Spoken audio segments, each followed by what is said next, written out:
මම පොලිසියේ මට නිදිපෙති කාඩ් එකක් දෙන්න පුළුවන්ද කියලා ඇහුවා. ප්‍රිස්ක්‍රිප්ෂන් එකක් තියෙනවද කියලා මං එයාගෙන් ඇහුවා. ඒව නම් ඕනේ මම වෙන තැන් වලින් ගන්නවා. මට නිදිපෙති කාඩ් එකක් දෙන්නකෝ කියලා එයා මට කිව්වා. නිදිපෙති වලට නම් ප්‍රිස්ක්‍රිප්ෂන් එකක් අනිවාර්යයි කියලා මං එයාට ආයෙත් කිව්වා. හරි. එහෙනම් ඔයා තියාගන්න කියලා එයා ගියා. හැබැයි එයා ටිකකින් ආයෙත් මාව හම්බ වෙන්න ආවා. නිදිපෙති කාඩ් එකක් එක්ක. ඔයා දුන්නේ නැති වුණාට ඔන්න මම මේ අහවල් මල්ලිගෙන් නිදිපෙති කාඩ් එකක් ගත්තා කියලා එයා මට පෙන්නලා ආයෙත් ගියා. ෆාමසි කරන ඔයාලා දැනගන්න අපි කටින් ගන්න බෙහෙත් එකක් නිකම්ම පිටිපස්සෙන් එන්නේ නැහැ. අපේ ඇඟේ තියෙන අවයව වලට හානි කරලා තමයි පොඩි හරි හානියක් කරලා තමයි ඒවා අපේ ඇඟෙන් පිට වෙන්නේ.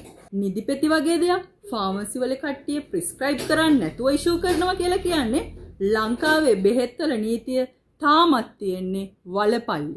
ඒ නිසා අහවල් අයියලා මල්ලිලා නිදිපෙති ඉෂුව කරනකොට අනිවාර්යෙන් ප්‍රිස්ක්‍රිප්ෂන් එකකටම ඉෂුව කරන්න. මොකද නිදිපෙති කියන්නේ ස්නායු පද්ධතියට වැඩ කරන දෙයක්.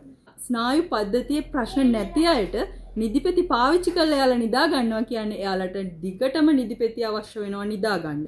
ෆාමසි වල වැඩ කරන ෆාමසිස්ට්ලාත් දැනගන්න ඔයාලගේ වැඩ කරන ඇසිස්ටන්ට්ලට මෙන්න මේ දේවල් ප්‍රිස්ක්‍රිප්ෂන් වලටම ඉෂුව කරන්න ඕනේ කියලා එයාලට ඔයාලා කියලා දෙන්න.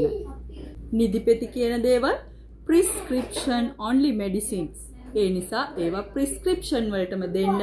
තමන්ගේ sales වැඩි කරගන්න ඒවා නිකන් ඉල්ලන විදිහට දෙන්න එපා. එන්න දැනගෙන බෙහෙත් බොන්න. අපි wellness pharmacy දඹුල්ල.